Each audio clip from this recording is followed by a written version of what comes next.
وعلمنا التأويل. اللهم فقهنا في الدين وعلمنا التأويل.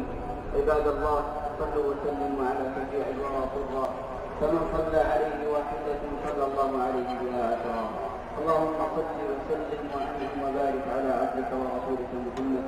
وارض اللهم عن الخلفاء الراشدين الائمه المهديين ابي بكر وعمر وعثمان وعلي، وعنا معهم بفضلك وكرمك يا اكرم الاكرمين.